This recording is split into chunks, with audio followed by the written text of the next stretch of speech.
But now we're going to begin. It's my real honor and pleasure to welcome Justin Sanchez, the head of the Biological Technologies Office at DARPA. Justin joined us a few years ago in New York and gave a presentation that inspired all of us. And I'm really delighted and honored that you're going to continue today. And thank you very much. Please come to the stage. Thank you for the very kind remarks and for the invitation to be here. It's really wonderful to be at this meeting and share with you a few concepts for the future. I see a lot of familiar faces, and I'm really looking forward to meeting a lot of new people while I'm here. So the title of the talk is Driving and Reshaping Biotechnology. So DARPA, we're a place where we go boldly into the future. And you may ask, where does our drive to go so boldly into the future come from? Well, it really started in 1958 when the leaders of our country found out that the Soviet Union had a technology called Sputnik. Right? You can imagine being in their shoes, finding out that there's a satellite orbiting our Earth, and them wondering, well, what are we going to do about it? How do we stay ahead of technological surprise? Okay, and that's what was the fundamental idea that initiated DARPA as an agency to create and prevent technological surprise. So we work on breakthrough technologies and capabilities on a wide variety of fronts. What's interesting, though, is through the years, what we've learned is not just about the technology itself. It's about how the people of the world ultimately use that technology. It's both, okay?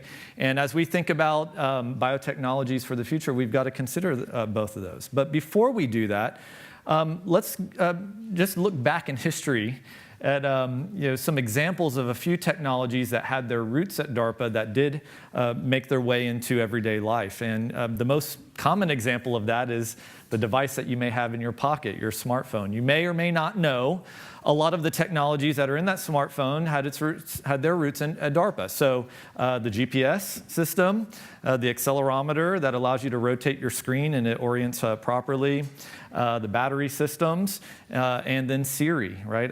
They all had their roots back at DARPA.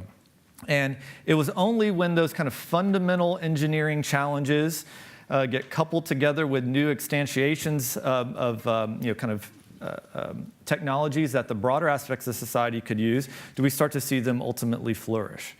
And so where are we in this trajectory when it comes to biotechnology? So about 4 years ago, our previous director said, we need to apply engineering and biology on very focused efforts to kind of push forward on a national security front. The Biological Technologies Office was born out of that mission. Again, it's still, even though we're working in a very different space, consistent with how we're trying to create breakthroughs that ultimately shape the future. Now, why would we want to combine engineering and biology together? Well, we always must consider the people that we serve. All right, so DARPA is part of the Department of Defense.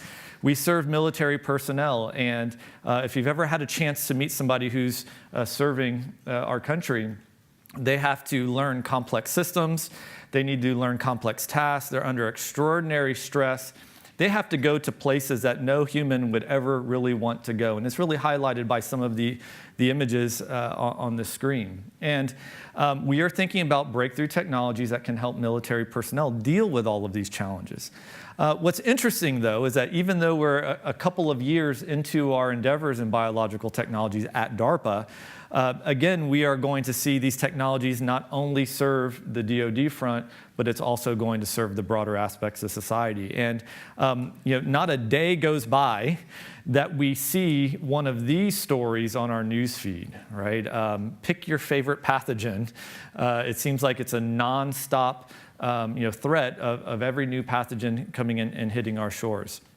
And we're thinking very deeply, how do we get ahead of this? How do we develop biological technologies to deal with not only kind of the DoD problem, but also these more broad impacting kinds of problems? And the way that we go about doing that is understanding the problems deeply, exquisitely understanding the science and technology, how they come together and how they ultimately impact how people would use those technologies. So let me give you an example of this. And again, this is just in the infectious disease space. So again, we're all living right now with the flu season. Some of you in this room may be infected, but are not showing symptoms yet. Again, that should keep you up at night as it keeps us up at night. And what is kind of promoting the spread of these infectious agents? Well, it's the globalization of how our society operates. It's how people can ultimately travel throughout the world. And this example here is just a simulation of how a pathogen can start in one place and spread extremely rapidly throughout the population of the entire world. Okay? So again, as technologists, we need to ask the question, how do we get ahead of this? How do we create breakthrough technologies that take this threat off the table? And again, that's one of the most exhilarating things that one can do when they're at DARPA, is to think out into the future, put challenging problems out into the community, and see if we can actually make a difference in those problems. So here's one that we've been thinking about a lot lately. Can we protect 1 million people near instantaneously from any natural pathogen or engineered threat? Sounds like an almost impossible challenge, okay? I see a lot of smiles in the room. And again, that tells me that this kind of a problem is so far out there that it seems almost impossible that we would never reach it. And if a problem is nearly impossible, it's usually a good DARPA problem. But let me dissect for you how we would actually make real, grounded progress towards delivering upon a challenge like this, okay? So here's a baseline for you. This is a plot, so time on the x-axis, number of cases of H1N1, so 2009 H1N1, okay? As you can see, there's a peak in that curve around October, November, December, that time range. What's remarkable is that the first traditional vaccines that were delivered in this case were after the peak of the curve, all right? And that's just not going to work. Again, we're all scientists, technologists in the room. We know that that's not going to work. And we ask the question, well, why isn't it going to work? Well, it turns out traditional vaccine development takes months, if not years, to find what is the right inactivated strain of that pathogen. You've got to put it into a bioreactor. You've got to grow up enough doses and actually make it viable to distribute to a large number of people. Okay, so the time course and the technology that we apply in order to achieve the time course is just not feasible for the actual threat that's on the table. So what do we do at DARPA? We say, well, time is a problem, the technology is a problem. How do we change the game? All right, so if we had a wish, and if we could use our technology as efficiently as possible, or develop the technology that enable us to work as efficiently as possible, we need to affect the timeline.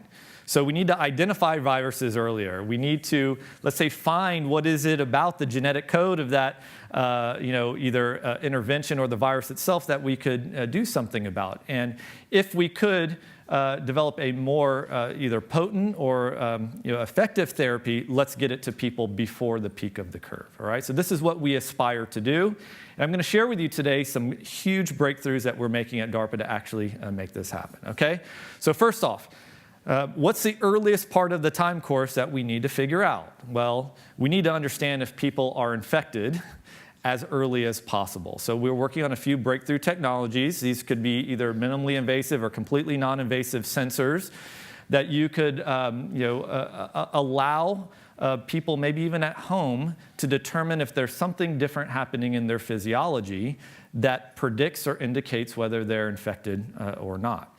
And we are looking for a number of biomarkers and signal processing tools to interpret those biomarkers in order to give us a early enough warning to actually do something about it. So we have a program called Prometheus, where it's all about identifying that time window before somebody is showing symptoms so that we could actually identify, again, if somebody is infected or not.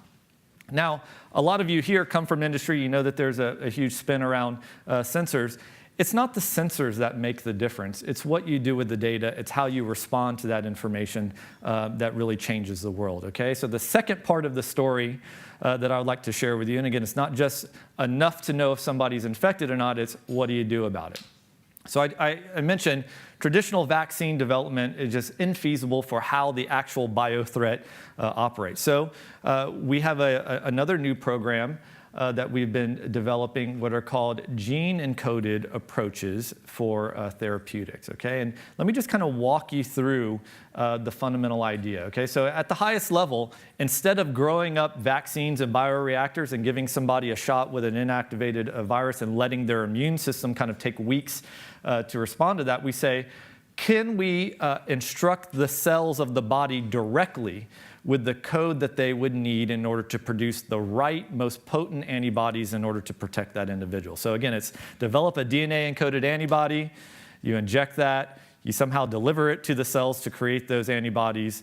The right antibodies are made near instantaneously, and then you would have that kind of protection. This is a radically different way of thinking about therapeutics.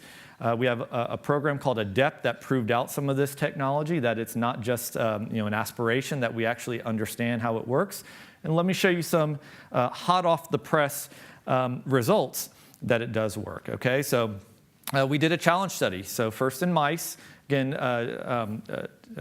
DNA or RNA encoded constructs that are delivered to the cells. In this case, it's a mouse, and then it's challenged with flu. So some mice get the gene-encoded antibody approach, some mice don't. And if you plot over time versus the amount of survival on the y-axis, the animals that did get the gene-encoded antibody did survive, and the ones that didn't, the controls, did not survive, again, with that flu challenge. This is H3N2, so extremely promising results, okay?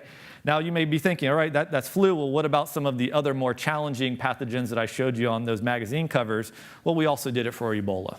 Okay, so mice, again, some of them got the gene-encoded construct, some of them didn't. The ones that did all survived over time. The ones that didn't did not survive. So early proof of concept, grounded in the latest and greatest of gene editing and synthetic biology, and we're making an impact. So what's the next step in all of this? Well, DARPA is taking the challenge even further. We say, well, look, if we do have proof of concept, grounded proof of concept that this works, can we construct a pandemic prevention platform? All right, so that word platform may not be familiar to you, but for us in the DoD, we think of big platform technologies. These are technologies that really kind of change the game on things. And in biotech, we can also construct platforms, and this is one example of that. We want to create a warm capability, okay? So think of multiple sites across the country where we could identify the pathogen, identify what are the most potent antibodies, come up with those gene-encoded constructs as rapidly as possible, and find ways of delivering those to a large number of people so that we take the pandemic off the table. And we just made an announcement last week about the people that are going to be working on this program. It was a really big announcement for us, and they have to produce 20,000 doses in 60 days or less for a number of pathogens. So again, we think that we can address a lot of those infectious agents in a whole new way. So, I started this entire part of the talk with this, can we protect people near instantaneously, maybe 1 million people near instantaneously from any pathogen that we may face? And the message I would like to share with you today is it's looking promising. We think that we have the foundations to ultimately try to bring that technology to life, okay? So that's what we're doing in our infectious diseases. What I like to do now is kind of pivot. The introduction was mentioning that we're going to focus on the brain today. And we have a lot to share with you when it comes to the brain. And at the end of the day, I think at some point, gene editing and synthetic biology and neurotechnology are ultimately going to merge together at some level. Again, I think it's for all of us in this room to ultimately figure out. So that's why looking at on both sides of this coin is extremely important. So before we go into the details of neurotechnology, let me also just share with you another kind of goal that we have at DARPA right now. And we're asking the question, can we develop non-invasive neurotechnologies to improve warfighter readiness, resilience, and repair? Okay? Completely non-invasive. And again, a lot of us in this room have been working in neurotechnology for a long time. We know that in order to get the right signals, a lot of times you have to go to the brain or the peripheral nervous system to ultimately do that. So we're trying to push the bar. Again, this sounds like it's almost impossible. I'm going to share with you the trajectory that we think is ultimately going to ground this work and help to propel it out into the future. All right, so let's start with fundamentals.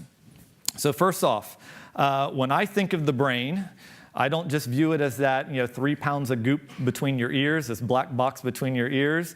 After working in this field for a really long time, I think of all of the exquisite firing patterns of all those neurons, how they give rise to very complex function of the brain, and how it's ultimately expressed from the brain out into the world, okay? And I think for all of us, it's that fundamental understanding that we must have in order to help us take the next step on what we would use neurotechnology for. Again, I think it's very easy for people to just claim, oh yeah, the brain, we're going to open up the potential of the brain. Well, we got to understand the basic science to do that, and we got to focus our efforts so that we can get there as directly as possible, all right? So how has DARPA unpacked this problem? Well, first off, we pioneered the use of invasive electrode technologies. And again, a lot of you are neurotechnologists by training. You've seen the Utah array. That's the thing that's in the center of the screen, 96 channels. You can place it pretty much anywhere in the central or peripheral nervous system that you would like. Is this the end-all, be-all to sensors? Absolutely not. But what we saw at DARPA is this was an opportunity in order to go directly to those neurons, measure their activity in real time, couple it to behavior, develop advanced signal processing, and actually do something useful with that neurotechnology, okay? So we think of this as, again, another platform technology is continuing to evolve, but we're building upon that solid foundation of interfacing with the nervous system, okay? So those are the electrodes. And again, in a very similar way that I mentioned back on the infectious disease, the sensors are not the end of the game. The sensors are the enabler in order to help us understand more deeply what we would do with physiology. And it turns out that in the history, the trajectory of neurotechnology development at DARPA, we had a serious problem, okay? So let me give you this kind of a little history background on what we did. So early 2000s, all right? And this was actually even before my time at DARPA. I was actually a performer on the DARPA program. The scientists in the room were asking the question, could we even chronically record from hundreds of single neurons from an awake behaving subject? And again, I remember being at the kickoff meeting for this, this program. There was a huge debate about it. People said it could not be done. So what does DARPA do? We take the Utah array or some variant of the Utah array. We study in non-human primates. Can we read out movement and memory signals in those subjects? And again, this is early 2000, 2001 timeframe. Once we proved out that we could do that, okay, and that we could couple that activity to a, let's say, control of a robotic arm, we said, that's great. We have a solid foundation from which to build upon. Let's take the next step. So we did another program, okay, the Revolutionizing prosthetics program and even the haptics program, where we said, well, that's great that it works in animals. Do the same technologies, do the same concepts apply to humans? We went directly to humans, using very similar kind of technology with the right regulatory oversight and approval. And we said, can we restore movement and sensation in humans? And again, this was around the 2004, 2005 timeframe. We proved that that was possible and that a person could actually move by thinking about controlling of a prosthetic. Again, does DARPA stop there? Absolutely not. DARPA takes the next step. Well, we said, well, what's the next challenge? Well, movement and sensation is challenging, but what's the next function of the brain that we need to go after in order to actually show forward progress in neurotechnology? And we went after restoring memory. Okay, so we started the RAM program, Restoring Active Memory. You all here who are neuroscientists know that the memory centers are deeper in the brain. They're much more distributed throughout the brain. Even the concept of how a memory dynamically evolves in time from a single neuron or multi-neuron level, not a lot was known with respect to humans. So we went to humans. We explored neurotechnology to see if we could restore active memory. And then lastly, this is one of our newest programs. We said, okay, what's the next challenging function of the brain? Well, we say, well, again, movement and sensation, memory. We went to neuropsychiatric illness. And again, for all the neuroscientists in the room, try to define depression or anxiety or PTSD. Where does that live in the brain? What are the neurons that represent it? How does it change over time? What is the variance among subjects with respect to the expression of these kinds of conditions? It was not known from a neurotechnology perspective. So we pushed into that area. And again, we've been working for a few years now with a team, not only here in California, but also on the East Coast, and making huge progress on that, okay? So again, what's my message for you throughout this kind of history of what DARPA has been doing in neurotechnology? We did not just go boldly into the future of saying, this impossible problem, in a blind way. We built upon solid science and technology development to ultimately help to advance the ball forward on the field, okay? So what I want to do next now is, okay, that's kind of the history. Well, what can we actually do? Okay, so I'm going to introduce you to a few of the pioneering people that are working on our programs, and then I'm also going to present to you a vignette of what the future could be beyond these examples, all right? So the first pioneer of this technology I'd like to share with you His name is Nathan. He's the one on the right. He's paralyzed. He's paralyzed from the neck down. So Nathan was actually injured in an automobile accident in 2004.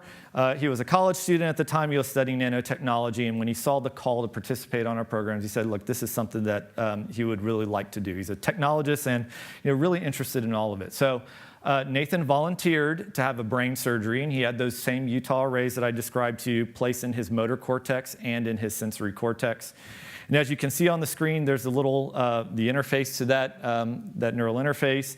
The signals come out of his brain in real time through the cable back to this bank of computers and processors over here. They're decoded in real time and sent as control commands to that robotic arm. DARPA also developed that robotic arm.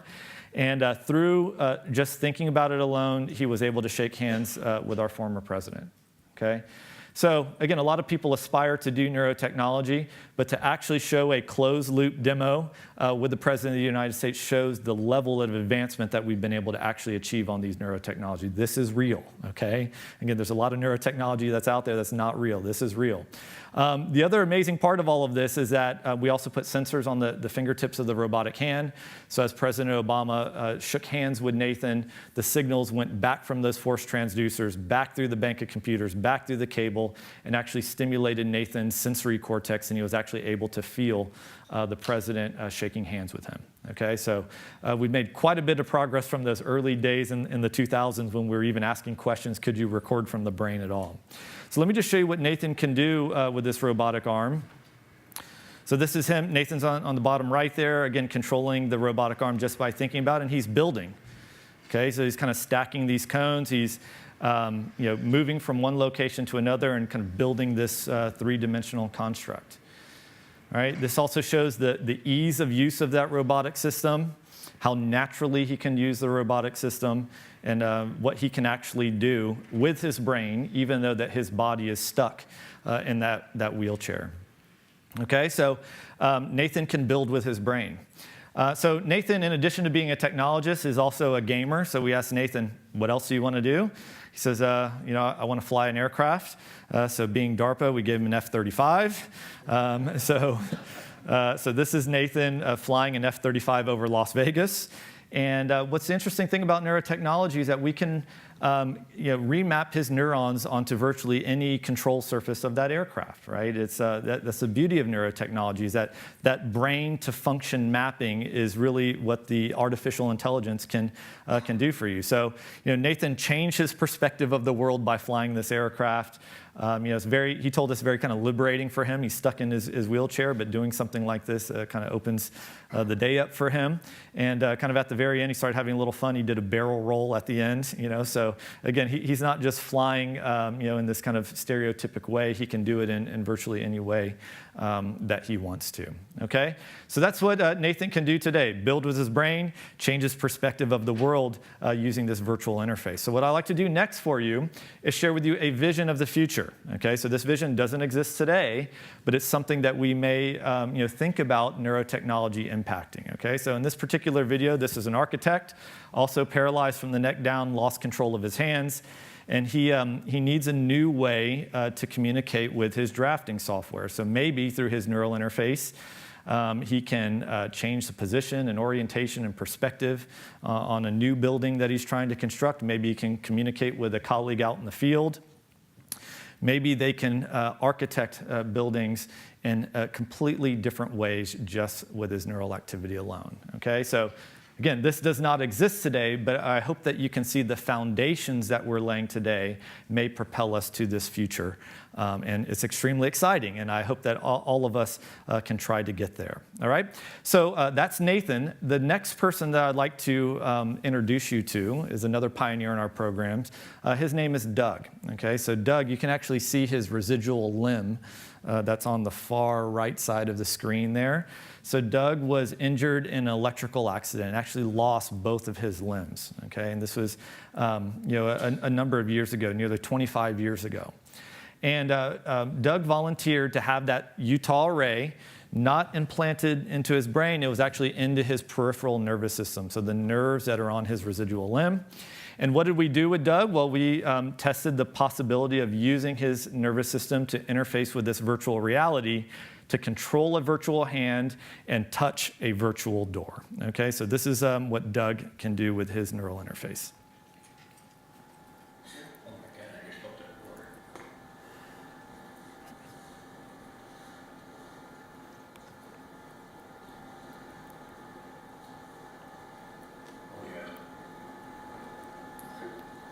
Can you feel the finger sliding when you do that? Yeah, actually I can. It's so cool. Yeah, it's really cool for him, right? He has no hands, okay? So, having a neural interface like this is transformative for somebody like Doug, okay? So, early proof of concept, we can interact with virtual systems, virtual hands, virtual doors through our peripheral nervous system in a way that's really meaningful for somebody, okay? And this is all part of the haptics program, and we're making great strides there. So that's the ground truth for today. What does the future look like? So I'd like to show you another vignette of the future. And again, I want to give the caveat on this. It doesn't exist yet, but I hope that you can see that the foundations that we're laying today could get us there. So imagine in this vignette, a person's in their living room. They're using their neural interface to connect through a virtual environment with virtual hands in much the same way that Doug had. And maybe they can explore that virtual world in a completely different way, okay? Yes, we've got joysticks and cameras and all kinds of controllers, but I don't think that those are going to match what one could potentially do with a direct neural interface. And what if you could actually use that neural interface and connect with your friends in that virtual world? And how would your experience ultimately change? Again, this doesn't exist today, but there's a possibility of the groundwork that we have done on the haptics and Revolutionizing prosthetics program could ultimately get us there. Okay?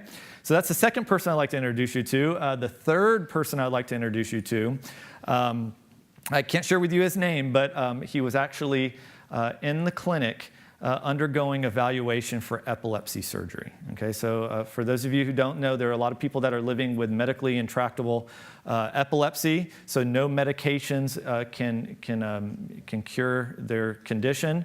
So they go to the epilepsy monitoring unit. They have sensors placed in and on their brain, and neurologists and neurosurgeons can try to identify what are the neural circuits that are causing a problem with respect to their epilepsy. What's interesting for DARPA is some of our performers on the Restoring Active Memory program piggyback some of their studies onto these opportunities when the person is in the clinic, and when they volunteer to do these studies, they can do memory neurotechnology work with us. Okay, so what this person actually did, again, they've got sensors placed in and on their brain, the memory sensors of their brain. We asked this person to memorize 12 words. Okay, and while they're memorizing those 12 words, we can compare two conditions. One condition where we stimulate their brain, right, to facilitate memory formation and recall, and another condition where we don't stimulate their brain, and we can compare the difference. Now, for all the neuroscientists in the room, you know that memory is a very complex function. There are many different types of memory. We're just working on declarative memory right now. That's hard enough, for us. And again, if we're successful with declarative memory, perhaps that will open the door to other types of neurotechnology. But this is just the first steps in this domain. Okay. So what I'd like to show you is the video, the contrasting the direct brain interface to facilitate memory formation and recall, and then without the brain stimulation. All right. So here it goes. So 12 words, no stimulation.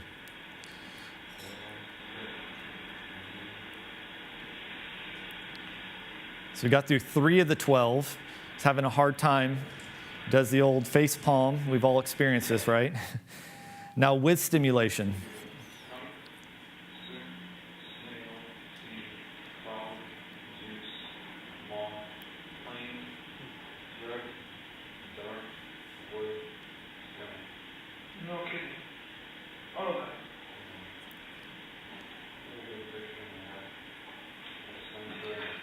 And that was a breakthrough moment for us. When he said, I had a good picture in my head, I could just see it, told us that we were delivering the right stimulation back to his brain, okay?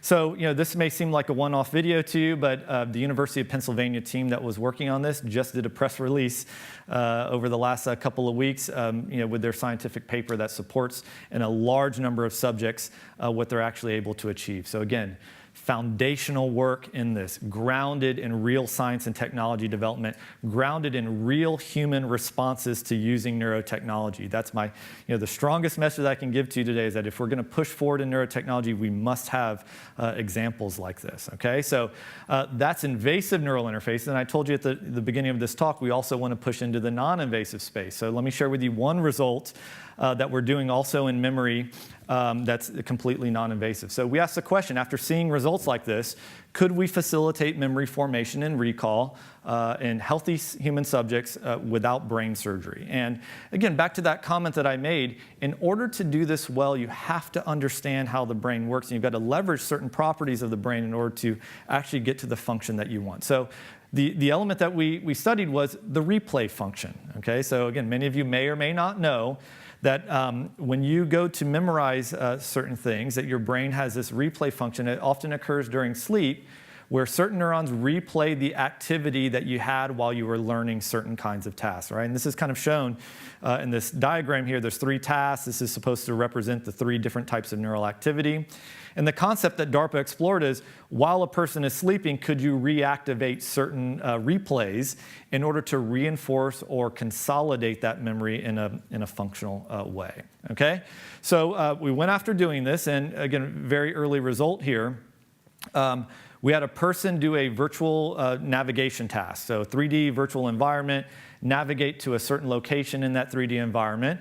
And we studied over the course of, let's say, 3 testing days or 4 testing days, doing that navigation without a brain intervention and with a brain intervention. The intervention that we did this time, okay, was not direct brain stimulation. We used auditory cues when we were detecting that replays were happening in that individual. And we tried to kind of trigger and reinforce that replay. So I guess the take-home message on that is, perhaps you don't need a direct interface to those neurons to get the similar kind of function out. And what we found, again, very early on, is that the amount of time to find the target versus the control versus with the auditory sim, we could get pretty big improvement. So 15 seconds faster with reactivating those replays, and then greater than 40% closer to the actual target. So early example of how we could use maybe this and other technologies in order to facilitate memory formation and recall in healthy subjects, okay? So again, that's the ground truth. Let me share with you one last vignette of what the future could hold. Again, my old caveat here, this doesn't exist today, but this is something we could potentially try to achieve with neurotechnology. So what if late in life you're having a problem recalling your memories, you're feeling nostalgic, and you kind of want to capture that. And perhaps with a neural interface, you could do that.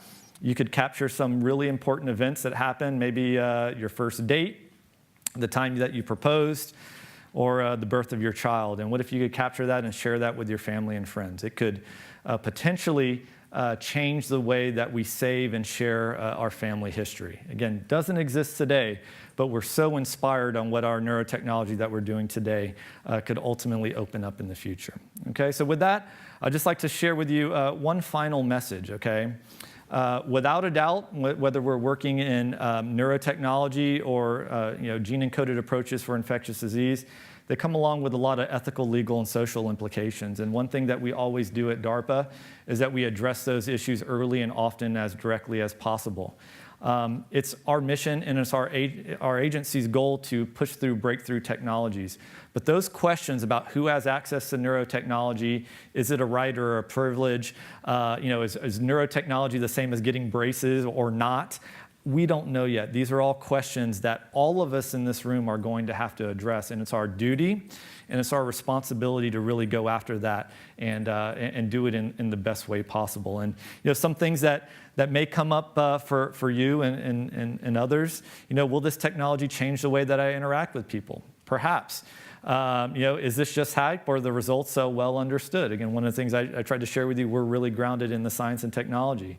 And then what does accessible healthcare mean for information security? So for those of you in the room thinking about these and other technologies transforming healthcare, there are a lot of issues that are ultimately associated with that. And again, it's our duty and our responsibility to do this in the best way possible.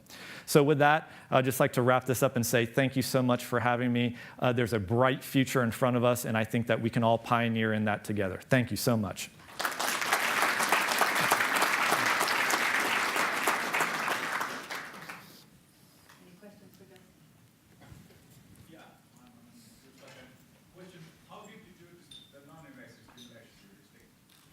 Yeah, so those were just auditory cues that were provided to the subject while they slept.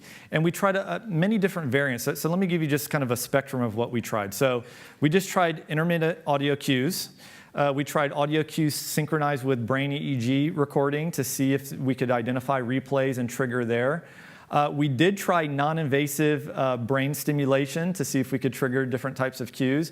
And there was a huge spectrum on the kind of the results that we obtained from each one of those different approaches. So some were better and some were worse. But it's very, very, very complicated. It's what? Are they published or anything like that? Are they? Oh, yeah. So we had 3 teams actually work on that. So one was from Teledyne, one was SRI, and then we had one other team. They're in the process of putting their results out right now. I believe Hughes Research Lab, HRL, they were the first to actually publish some of their results.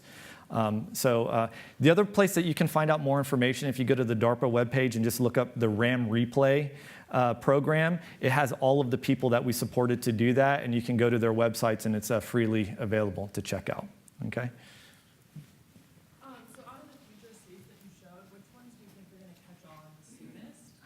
And are you thinking about commercialization yet, or are these still just very much in like a research kind of lab think tank? Yeah, great question. So is which one's going to be first of the vignettes for the future, and are we working on the commercial front? So one of the things that we feel very strongly about at DARPA is that, yes, we do breakthrough technologies, right? We do the early science and technology development. But if that technology just stays within the people that we support to do that, it's not going to benefit the world. So we work really hard on the transition part of it. I mean, one of the reasons why I'm here is to meet with all of you to talk about the transition of this technology. We've done events in Menlo Park where we connect with investors. We talk to small and large business to see where we could take that technology. For us, all of the options are ultimately on the table. And again, while I'm here, I would love to have conversations with you about how to ultimately make those connections. Now, back to your other comment, which one's going to succeed? I don't know. To me, I think that they're all kind of equal right now. But here's the one difference. I think the technology that people can see a near immediate benefit to their life is the one I think they'll embrace the first. And I think right now, a lot of people are kind of trying neurotechnology and it does not provide kind of a meaningful benefit. So, people do it for a little while and then they put the technology in the drawer. We got to break out of that kind of mode and actually deliver meaningful function that helps us be the best that we can be. So I think that, if we can achieve that, then we'll be on the right path. Two questions. You mentioned something about increasing the resilience of soldiers. Are you thinking of that in terms of increasing, one, resilience, emotional resilience, and then two, kind of going back to the first part of your talk, one can increase resilience to drugs or resilience to pathogens by increasing the immune system by stimulating the brain. Are you interested in that? Yeah, so interesting set of questions. So, what do we mean by resilience, and how does the wide variety of technologies we talked about today impact that? So first off, we're trying to figure out, where we're going to land there. But so here's the baseline. So, military personnel, they are really pushed extremely hard. They have these, tough challenges. Not only is their basic physiology affected by all their challenges, but their brain function is affected by all those challenges. And, in the end, maybe it's a combination of physiological monitoring and intervention. Maybe it's a neural interface. We don't know yet. The closest that we have right now, we have the electrics program at DARPA. So it's the field of electroceuticals, right? So interfacing with the nervous system within organ function in order to produce a therapeutic benefit. And one of the areas that the teams are working on, there's gastrointestinal function and health. A lot of times military personnel go to these horrible places in across the world. They are affected by the conditions there, the food, any number of things, and perhaps through a neural interface, a non-invasive neural interface, we could optimize that kind of a function so that they are able to just do their job when they're in these places. So we got some early examples of that, but I think the definition of resilience is still to be developed. Okay, other questions? As we exponentially increase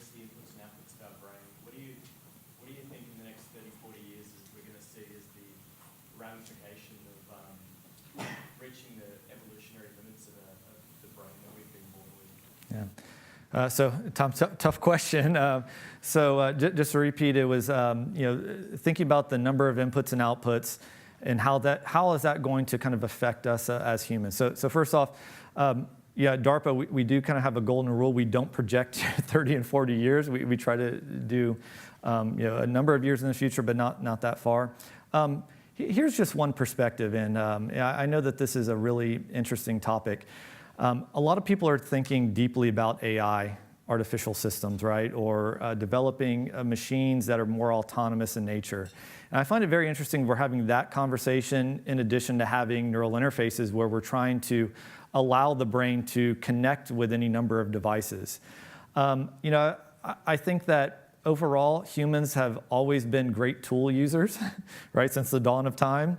I think that we're going to be extremely creative on how we find our own right combination of tools, whether that's with our brain, whether it's in combination of AI, whether it's some kind of symbiosis between the two.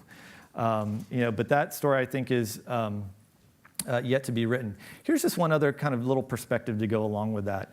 And again, this is rooted in DARPA history. At one point, DARPA said, we want to connect two computers together, right? A computer on one coast, computer on another coast, put it together. And that was the foundation of the internet.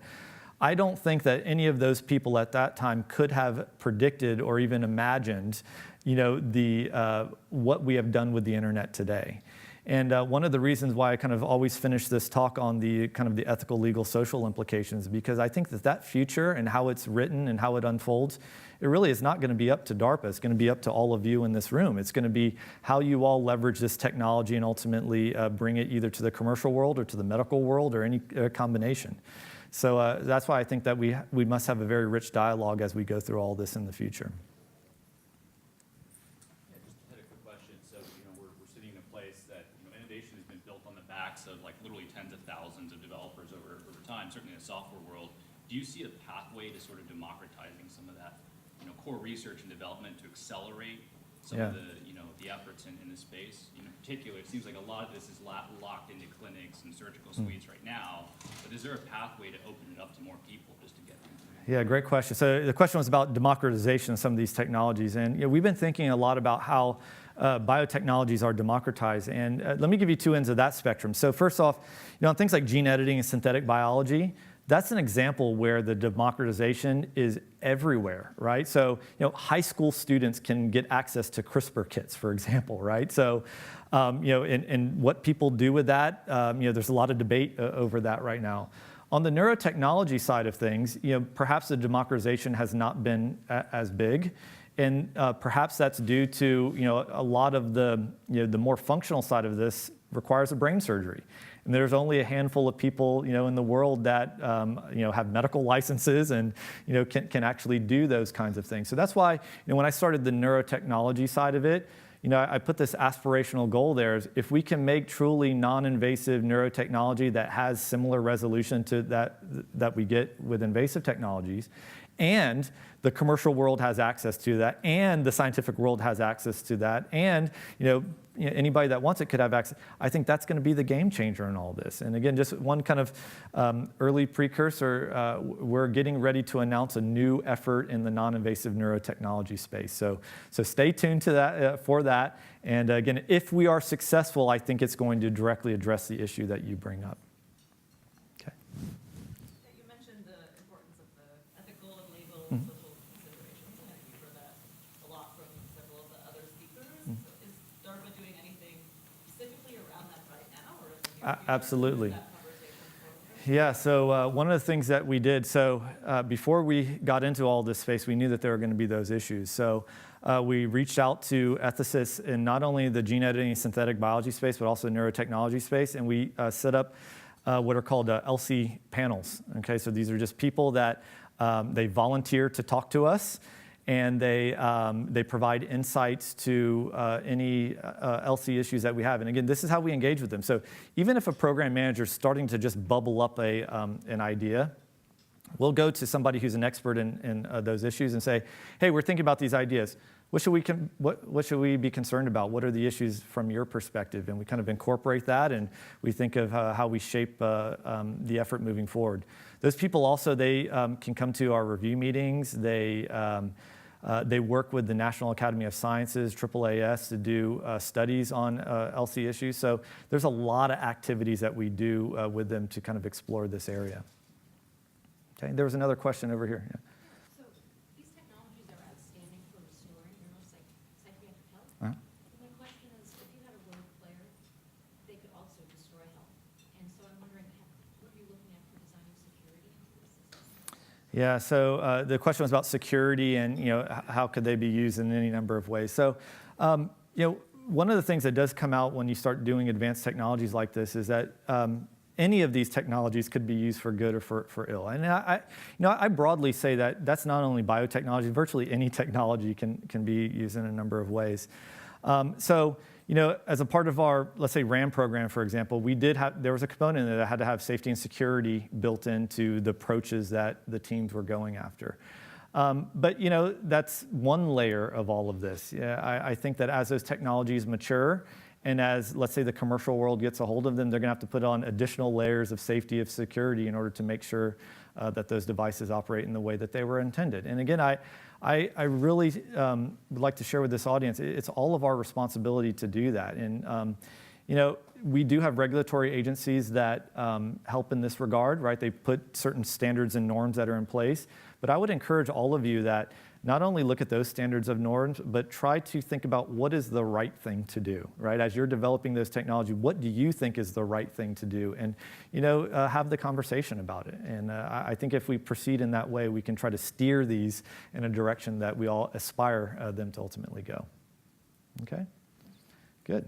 Well, thank you so much, everybody. And I'll be sticking around, so I'd love to chat with you a little bit more while we're here. All right? Thanks.